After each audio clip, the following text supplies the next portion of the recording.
আল্লাহ তাআলার সিদ্ধান্ত কিয়ামত হবেই হবে। বলেন আল্লাহ তাআলার সিদ্ধান্ত কিয়ামত হবেই হবে।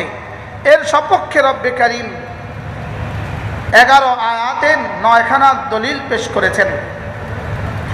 এরপরে আল্লাহ তাআলা জাহান্নামীদের ঠিকানা বর্ণনা করেছেন। জাহান্নামীদের কিয়ামতের ময়দানে জাহান্নামীরা কেমন হবে, জাহান্নামীরা কত দলে বিভক্ত হবে, এগুলো বয়ান করেছেন। আর শেষ দিককার এই আয়াতে কারিমাগুলোর মধ্যে আল্লাহ তাআলা মুত্তাকি আর মুমিনদের ঠিকানা বয়ান করেছেন। এখান থেকে আজকের আলোচনা শুরু হবে ইনশাআল্লাহ। আমার পরে আপনাদের জন্য আরও দুজন মেহমান আছে। হযরত মাওলানা খালেদ সাইফুল্লাহ আইয়ুবী দামাত বারাকাতুম তিনি আছেন। এরপরে তরজমানে আহলে সুন্নাহ ওয়াল জামাআহ খতিব আজম আল্লামা নুরুল ইসলাম অলিপুরি দামাত বারাকাতুম তিনিও আছেন। অল্প সময় আমি আমার পঠিত আয়াতে কারিমাগুলোর উপরে 2-4টা কথা বলে আমি আমার কথা শেষ করব। মূলত কোনোভাবেই তাফসীর এই শব্দ বলার যোগ্যতা আমি রাখি না। বিশেষ করে আকাবের হাটহাজারী মাদ্রাসার অনেক ওস্তাদ এখানে আছেন, সারিয়া মাদ্রাসার অনেক ওস্তাদ এখানে আছেন, অনেক মুহাদ্দিসিন মুফাসসিরিন এখানে আছেন। ইনাদের সামনে তাফসীর শব্দ বলার মতো যোগ্যতা আমার নাই। হযরত মাওলানা হাবিবুল্লাহ মিসবাহ রাহমাহুল্লাহ তাআলা তিনি এই কথা সবসময় বলতেন। তিনি বলতেন আমি তাফসীর করছি না আপনাদের সামনে, তিনি বলতেন আমি কোরআনে কারীমের কয়েকখানা আয়াতে কারিমা পড়েছি, আর আমার যোগ্যতা মতে আল্লাহ তাআলার রহমত শামিল হাল হলে এই কয় আয়াতে কারিমার উপরে 2-4টা কথা আমি আপনাদের সামনে পেশ করব। হযরত যে কথাগুলো বলতেন আমিও আপনাদের সামনে সেই কথাগুলোই আরজ করছি। মূলত তাফসীর করার যোগ্যতা 10 ইলম ছাড়া তাফসীর করার যোগ্যতা মানুষের হয় না। 10টা ইলম যখন মানুষের কাছে হবে তখন হয় তাফসীর করার যোগ্যতা। এজন্য শুধুই এই আয়াতে কারিমাগুলো আপনাদের সামনে পড়া আর এই আলোকে 2-4টা কথা আপনাদের সামনে পেশ করা। মেরে ভাইও, কোরআনে কারীম কি কিতাব! সৈয়দ আবুল হাসান আলী নদভী রহমতুল্লাহ আলাইহি তিনি একবার দেওবন্দের দারুল হাদিসের দরসগার মধ্যে তিনি একবার বয়ান করেছিলেন 1996 সনে। আল্লামা সৈয়দ আবুল হাসান আলী নদভী রহমাহুল্লাহ তাআলা তিনি বলেন, मुझ पर अल्लाह ताला का सबसे बढ़कर एहसान यह है, हमारे ऊपर अल्लाह ताला सबसे बड़ा एहसान, जब मैं किसी दर्जे पे कुरान करीम पढ़ लेता हूँ, আমি কোনো না কোনোভাবে কোরআনে কারীম একটুখানি পড়তে পারি। সুবহানাল্লাহ বলেন, আমি কোনো না কোনোভাবে কোরআনে কারীম একটু পড়তে পারি, এটা হলো আমার উপরে আল্লাহ তাআলার সবচেয়ে বড় এহসান। বলেন আল্লাহ তাআলার সবচেয়ে বড় এহসান, मैं किसी दर्जे पे कुरान करीम पढ़ लेता हूँ, কোনো না কোনোভাবে আমি একটুখানি কোরআনে কারীম পড়তে পারি, এটা আল্লাহ তাআলার সবচেয়ে বড় এহসান আমার উপরেও আল্লাহ তাআলার সবচেয়ে বড় এহসান। কোনো না কোনোভাবে একটুখানি কোরআনে কারীমের 2-4টা শব্দ আমরা পড়তে পারি। এক কিতাব আল্লামা ইবনুল কাইয়িম আল জাওজিয়া আলাইহি রাহমাহ এক বিখ্যাত মুহাদ্দিস ছিলেন। তিনি এক আশ্চর্য কথা বলেন, সারা পৃথিবীর সমস্ত ইবাদাত হলো আঙ্গুলের মাথার পানি। বলেন সারা পৃথিবীর সমস্ত ইবাদাত কি? বলেন আঙ্গুলের মাথার পানি। তিনি বলেন সারা পৃথিবীর সমস্ত ইবাদাত হলো আঙ্গুলের মাথার পানি, সমস্ত নওয়াফিল আঙ্গুলের মাথার পানি, সমস্ত নফল রোজা আঙ্গুলের মাথার পানি। সারা পৃথিবীর 800 কোটি মানুষ যদি একসাথে নফল রোজা রাখে, তিনি বলেন যে এটা আঙ্গুলের মাথার পানি। সারা পৃথিবীর 800 কোটি মানুষ একসাথে যদি জিকির করে, তিনি বলেন এটা হলো আঙ্গুলের মাথার পানি। সারা পৃথিবীর 800 কোটি মানুষ যদি একসাথে নফল নামাজ পড়ে, তিনি বলেন এটা হলো আঙ্গুলের মাথার পানি। আর জিহাদ হলো সমুদ্রের অবশিষ্ট পানি। বলেন জিহাদ কি? বলেন সমুদ্রের অবশিষ্ট পানি। সমস্ত ইবাদত একসাথে মিলে 800 কোটি মানুষ যদি একসাথে নফল নামাজ পড়ে, যেই পরিমাণ নেকি হবে, 800 কোটি মানুষ যদি একসাথে নফল রোজা রাখে, যেই পরিমাণ নেকি হবে, তিনি বলেন জিহাদের এক সকাল আর বিকাল 800 কোটি মানুষের নফলের চেয়ে আল্লাহ তাআলার কাছে শ্রেষ্ঠ। এরপরে তিনি বলেন 800 কোটি মানুষ যদি একসাথে জিহাদ করে, যেই পরিমাণ নেকি হবে, আর কোন তালেবে ইলম যদি শুধু 1 ঘন্টা, শুধু আধা ঘন্টা যদি ইলম চর্চা করে, কোন তালেবে ইলম ইলম ও আমল যদি আধা ঘন্টা শুধু ইলম চর্চা করে, তিনি বলেন যে 800 কোটি মানুষের জিহাদের চেয়ে আধা ঘন্টা ইলম চর্চার দাম আল্লাহ তাআলার কাছে বেশি। আমি কি বুঝাইতে পারছি আপনাদেরকে কথাগুলো? বুঝাইতে পারছি? কি বুঝছেন? বুঝে থাকলে বলুন তো দেখি। উদাহরণ তো বুঝেন। যদি সারা পৃথিবীর 800 কোটি মানুষ একসাথে দোয়া করে, যেই পরিমাণ নেকি হবে, যেই পরিমাণ ফলাফল হবে, একজন মানুষ যদি একসাথে, শুধুই একজন মানুষ যদি বসে বসে জিকির করে, এই জিকির করনেওয়ালা 800 কোটি মানুষের দোয়ার চেয়েও শ্রেষ্ঠ আমল করছে। 2 নাম্বার, 800 কোটি মানুষ যদি একসাথে জিকির করে, 800 কোটি মানুষ যদি একসাথে জিকির করে, যেই পরিমাণ নেকি হবে, শুধু একজন মানুষ বসে বসে তেলাওয়াত করছে, এই মানুষটার দাম ওই 800 কোটি মানুষের চেয়ে শ্রেষ্ঠ। সুবহানাল্লাহ বলবেন না? 1 নম্বর পাইলাম কি? দোয়া করনেওয়ালা। 2 নম্বর এর থেকে শ্রেষ্ঠ কি পাইলাম? জিকির করনেওয়ালা। 3 নম্বর কি পাইলাম বলেন? তেলাওয়াত করনেওয়ালা। এবার 800 কোটি মানুষ যদি একসাথে তেলাওয়াত করে, আর একজন মানুষ কোরআনে কারীম নামাজের মধ্যে দাঁড়িয়ে দাঁড়িয়ে পড়ে, এই একজন মানুষের নামাজের দাম তাদের মোকাবেলায় শ্রেষ্ঠ। কয়টা পাইলাম? 4টা। এবার 800 কোটি মানুষ যদি নফল নামাজ পড়ে, শুধু একজন মানুষ আল্লাহর রাস্তায় ঘুরে ঘুরে আল্লাহর বান্দাদেরকে নামাজের দাওয়াত দেয়, এই একজন শ্রেষ্ঠ। বুঝে থাকলে বলুন তো 1 নম্বর কি বলছি, 2 নম্বর কি বলছি? জিকির। 3 নম্বর কি বলছি? তেলাওয়াত। 3 নম্বর, 4 নম্বর কি বলছি? নামাজ।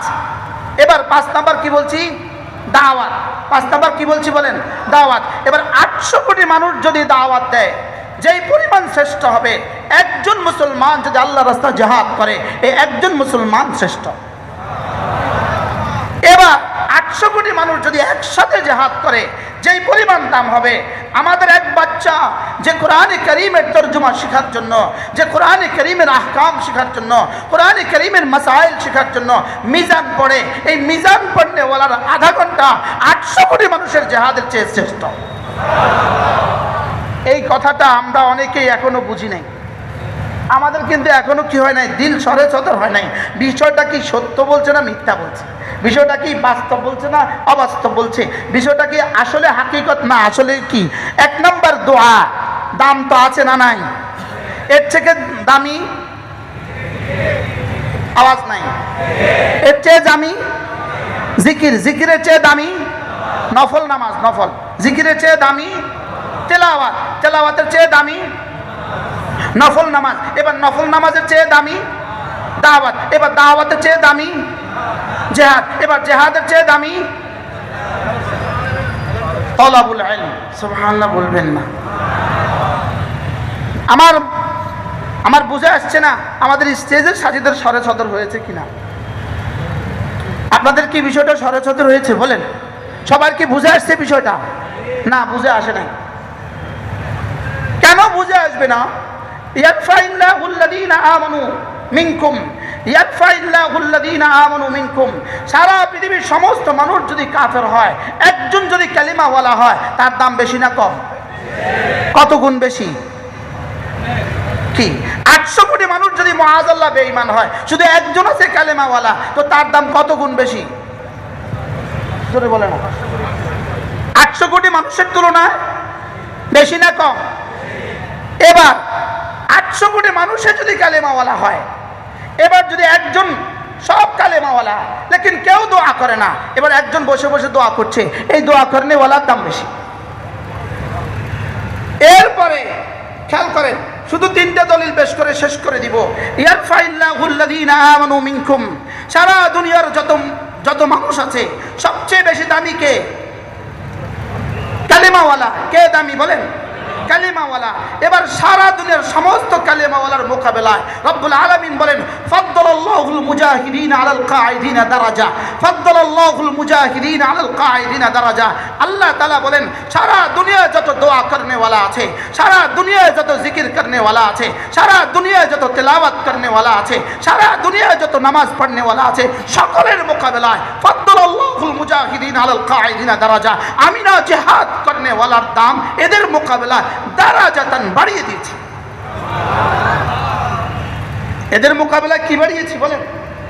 সবাই বলেন দারাজাতান, বলেন দারাজাতান, আবার বলেন দারাজাতান। দারাজাতান ওয়াহেদ না জমা? ওয়াহেদ। দারাজাতান ওয়াহেদ না জমা? ওয়াহেদ। এক বচন না বহু বচন? এক বচন। দারাজাতানের বহু বচন কি? দারাজাত। তো আল্লাহ তাআলা বলেন, আল্লাহ তাআলা বলেন ফাদ্দালাল্লাহুল মুজাহিদিন আলাল কায়দিনা দারাজা। সারা পৃথিবীতে যত তাহাজ্জুদ পড়নেওয়ালা আছে, সারা পৃথিবীতে যত নফল পড়নেওয়ালা আছে, সারা পৃথিবীতে যত তেলাওয়াত করনেওয়ালা আছে, সারা পৃথিবীতে যত ঈমানওয়ালা আছে, সারা পৃথিবীতে যত দাওয়াতওয়ালা আছে, সারা পৃথিবীতে যত তাবলীগওয়ালা আছে, সারা পৃথিবীতে যত আমল করনেওয়ালা আছে, এদের মোকাবেলায় ফাদ্দালাল্লাহুল মুজাহিদিন আলাল কায়দিনা দারাজা, আমি জিহাদ করনেওয়ালার দাম এদের মোকাবেলায় বাড়িয়ে দিয়েছি। কে বলেছেন? এখানে দারাজাতান বলেছেন। কি বলেছেন বলেন? দারাজাতান। তাহলে বোঝা গেছে সারা দুনিয়ার সমস্ত মানুষের মোকাবেলা মুজাহিদিনের দাম বেশি। এবার রব্বুল আলামিন বলেন ইয়ারফাইল্লাহুল্লাযীনা আমানু মিনকুম ওয়াল্লাযীনা উতুল ইলমা। পড়েন, এবার পড়েন, এরপরেরটা পড়েন, আবার বলেন ওয়াল্লাযীনা উতুল ইলমা দারাজাত। রব্বুল আলামিন বলেন সারা দুনিয়ার সমস্ত মুমিনিনের দাম আমি বাড়িয়ে দিয়েছি। এবার সারা দুনিয়ার সমস্ত মুমিনিনের মোকাবেলায় আমি না মুজাহিদিনদের দাম বাড়িয়ে দিয়েছি। এবার রব্বুল আলামিন বলেন সারা দুনিয়ার সমস্ত মানুষের মোকাবেলায় খাও ও মুজাহিদিন কেউ না हो, दुआ करने वाला हो, दुआ करने वाला, नफल करने वाला, तिलावत करने वाला, तबलीग करने वाला, दावत देने वाला, जिहाद करने वाला। रब्बुल आलमीन বলেন সকলের মোকাবেলায় উতুল ইলমা দারাজাত, আমি না যাকে ইলম দিয়েছি তার দাম আমি বাড়িয়ে দিয়েছি কোটি কোটি গুণে মর্তবা বেশি। এবার কি বুঝে আসছে আপনাদের? এবার কি বুঝে আসছে? এই জন্যই তো শামিনের ময়দান থেকে এরপরে যখন কাসেম নানুতুবি রহমতুল্লাহ আলাইহি দারুল দেওবন্দের বুনিয়াদ দেওয়ার পরে যদি সেদিন দারুল দেওবন্দের বুনিয়াদ না দিতেন কাসেম নানুতুবি আমাদেরকে, যদি কাসেম নানুতুবি সেদিন ইলম আমলের জন্য মার্কাজ না দিতেন, সেদিন ইলম আমলের জন্য মাদ্রাসা না দিতেন, দারুল না দিত, আজকে পৃথিবীতে কালিমাওয়ালাও কেউ থাকতো না, কালিমাওয়ালাও থাকতো না, তেলাওয়াত করনেওয়ালাও থাকতো না, নামাজ পড়নেওয়ালাও থাকতো না, জিহাদ করনেওয়ালাও থাকতো না। তাহলে আমরা কি বুঝলাম? কি বোঝা গেল? তাইলে বোঝা গেছে ইলমই ওই বস্তু যে দোয়া করনেওয়ালা বানায়, ইলমই ওই বস্তু যে নফল পড়নেওয়ালা বানায়, ইলমই এমন বস্তু যে জিহাদ করনেওয়ালা বানায়, ইলমই এমন বস্তু যে তাবলীগওয়ালা বানায়। সুবহানাল্লাহ। কি হয়? তাহলে এবার কি বুঝলেন? ইলমের দাম কত? সুবহানাল্লাহ বলে না। ইলমের দাম কত? এই জন্যই তো দুশ্মন শুধু আমাদেরকে নিয়ে দুশ্মনের সমস্ত সালা পরামর্শ। এই জন্য দুশ্মন সবচেয়ে বড় পরিকল্পনা বাংলাদেশের মাদ্রাসাগুলো নিয়ে। কি নিয়ে বলেন? বাংলাদেশের কি নিয়ে? কেন মাদ্রাসাগুলো নিয়ে এত পরিকল্পনা? কেন মাদ্রাসাগুলো নিয়ে এত পরিকল্পনা? কারণ ওরা গবেষণা করে দেখছে এরাই এক জাতি পৃথিবীতে, যদি এটা চিন্তা থাকে দাওয়াত চিন্তা হবে, এটা চিন্তা থাকে তালিম চিন্তা হবে, এটা চিন্তা থাকে জিহাদ চিন্তা হবে, এটা চিন্তা থাকে দ্বীনের সমস্ত শাখা প্রশাখা পানি পাবে। এজন্যই মাদ্রাসার বিরুদ্ধে এত ষড়যন্ত্র। এজন্য মাদ্রাসার বিরুদ্ধে এত ষড়যন্ত্র কেন? এই জন্যই মাদ্রাসাগুলোকে কখনো জঙ্গি, কখনো ওয়াহাবি। মূল কারণ কোথায় বলেন? মূল কারণ কোথায়? মূল কারণ কোন জায়গায়? ওরা দেখছে সব শেষ হয়ে যাক, কোনো অসুবিধা নাই, কিন্তু মাদ্রাসা যদি থাকে তাহলে আবার দিন ফিরে আসবে। এই জন্যই মাদ্রাসাগুলোর বিরুদ্ধে এত ষড়যন্ত্র। কি হয় এখন? আমরা কি চাই এদেশে মাদ্রাসা থাকুক? জোরে বলেন থাকুক। মাদ্রাসা যদি থাকবে না, থাকবে না। জোরে বলেন থাকবে না, থাকবে না। এজন্য যত ষড়যন্ত্রই করুক না কেন, এদেশে মাদ্রাসা ছিল, মাদ্রাসা আছে, মাদ্রাসা থাকবে। প্রশ্ন করবেন হুজুর কতদিন থাকবে? উত্তর হবে যতদিন সাত আসমান থাকবে। বলেন উত্তর হবে কি? যতদিন কি থাকবে? সাত আসমান থাকবে। বুঝে থাকলে বলুন তো দেখি কোরআন কারীমের তাফসীরের প্রয়োজনীয়তা কত? আরে সুবহানাল্লাহ বলে না। কোরআন কারীমের বুঝার প্রয়োজনীয়তা কত? বুঝে থাকলে বলুন তো দেখি আমাদের মিজান মুনসাহিদের প্রয়োজনীয়তা কত? আমাদের নাহব মীরের হেদায়েত নাও প্রয়োজনীয় কত? বুঝে থাকলে বলুন তো দেখি আমাদের সরে বেকায়ের প্রয়োজনীয়তা কত? আমাদের হেদায়ের প্রয়োজনীয়তা কত? আমাদের মিশকাতের প্রয়োজনীয়তা কত? বুঝে থাকলে বলুন তো দেখি আমাদের বুখারী, মুসলিম, তিরমিজি, আবু দাউদ, নাসাই, মুওয়াত্তা মালিক, মুওয়াত্তা মুহাম্মদ, আমাদের পুরো নিজামে তালিমাত, এগুলোর প্রয়োজনীয়তা কত? এগুলো হাজারবার জিহাদের চেয়ে শ্রেষ্ঠ। আমি কি বুঝাতে পারছি আপনাকে? না আমার সাথে দ্বিমত পোষণ করবেন? আমার সাথে দ্বিমত পোষণ করবেন? এজন্য ফাদ্দালাল্লাহুল মুজাহিদিন আলাল কায়দিনা দারাজা, ফাদ্দালাল্লাহুল মুজাহিদিন আলাল কায়দিনা দারাজা। মুজাহিদদেরকে রব্বে কারীম দারাজাতান বাড়িয়ে দিয়েছেন, এক দরজা বাড়িয়ে দিয়েছেন। মা বাইনাদ দারাজাতাইন, মা বাইনাস সামাই ওয়াল আরদি, দুই দরজার মধ্যে পার্থক্য, আসমান আর জমিনের পার্থক্য। লেকিন রব্বে কায়নাত যাদের কলিজে ইলম দিয়েছেন তাদের মর্তবা বাড়িয়ে দিয়েছেন দারাজা, তাদের মর্তবা বাড়িয়ে দিয়েছেন কি? দারাজা। আল্লাহ তাআলা আমাদেরকে ইলম আমলের দৌলত নসিব করেন। সকলে বলেন আমিন। কিসের দৌলত নসিব করেন? ইলম আমলের দৌলত নসিব করেন। লেকিন দুর্ভাগ্য হলো এখন যদি বলেন আজকের এই মাগরিবের এশার পরে রাত 10টা বাজে হেঁটে হেঁটে আমরা চিটং যাব, হাজারো ছাত্র তৈরি হবে। লেকিন এখন যদি বলেন চলো আমরা 1 ঘন্টা পড়বো, হাজারো ছাত্র বলবো হুজুর আজকে ক্লান্ত। এখন ঠিকও বলে না, এখন আর কি বলে না বলেন, তারপরেও বুঝাতে পারলাম এখন কি বলে না, এখন ঠিক এই কথাও আসে না।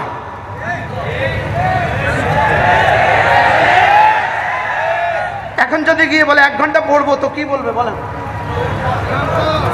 শরীর খারাপ, মাথা ব্যথা করে। বাস্তব না বাস্তব বলেন? এই জন্য ইলমের দাম কত?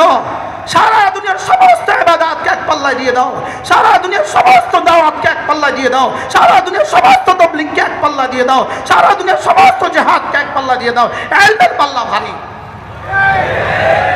এজন্যই ওয়াল্লাযীনা উতুল ইলমা দারাজাত, যাদেরকে আমি ইলম দিয়েছি এদের দরজা সবচেয়ে বেশি বুলন্দ করে দিয়েছি। সুবহানাল্লাহ বলেন। এজন্য ইলম ছিল, ইলম আছে, ইলম থাকবে। বলেন ইনশাআল্লাহ, বলেন ইনশাআল্লাহ। হযরত মাওলানা খালিদ সাইফুল্লাহ আইয়ুবী দামাত বারাকাতুহু এসে গেছেন। এখন আমার কি করণীয়? আমার করণীয় হলো স্টেজ ছেড়ে দেওয়া। বলেন আমার কি করণীয়? বলেন আমার করণীয় হলো কি ছেড়ে দেওয়া? আমার করণীয় স্টেজ ছেড়ে দেওয়া। ইনশাআল্লাহ আগামী বছর এই সূরা আমি আবার পড়ব। বলেন ইনশাআল্লাহ। আল্লাহ তাআলা তৌফিক দান করেন। হযরত মাওলানা খালিদ সাইফুল্লাহ আইয়ুবী দামাত বারাকাতুহু বয়ান করবেন, এরপরে আল্লামা নুরুল ইসলাম ওলিপুরী দামাত বারাকাতুহু বয়ান করবেন। আমি শুধু একটা সবক আজকে আপনাদেরকে শোনালাম। যদি আমার এই সবকের মধ্যে আপনাদের কারোর কি থাকে, কোনো এশকাল থাকে তো আমাকে এশকাল করতে পারেন। ইনশাআল্লাহ আমি আপনাদের এশকাল জবাব দেওয়ার জন্য তৈরি আছি। পৃথিবীতে সর্বশ্রেষ্ঠ বস্তু কি? আওয়াজ নাই, আবার বলেন, আবার বলেন। এবার মাদরে ইলমি কোনটা? বাংলাদেশে মাদরে ইলমি কোনটা? হাটাতারি। মাদরে ইলমি বাংলাদেশে মাদরে ইলমি কোনটা? দারুল হাটাতারি। আল্লাহ তাআলা এই মাদ্রাসাকে কিয়ামত পর্যন্ত দায়মার কায়েম ফরমান। আল্লাহ তাআলা আমাকে, আপনাকে, আমাদের সকলকে আল্লাহ তাআলা ঈমানওয়ালা, ইলমওয়ালা, দাওয়াতওয়ালা, তাবলীগওয়ালা, জিহাদওয়ালা, দ্বীনের হার শাখায় কাজ করার তৌফিক দান করেন। ওয়া মা আলাইনা ইল্লাল বালাগ। সুবহানাল্লাহি বিহামদিহি, সুবহানাকাল্লাহুম্মা বিহামদিক, আশহাদু আল্লা ইলাহা ইল্লা আনতা, আস্তাগফিরুকা ওয়া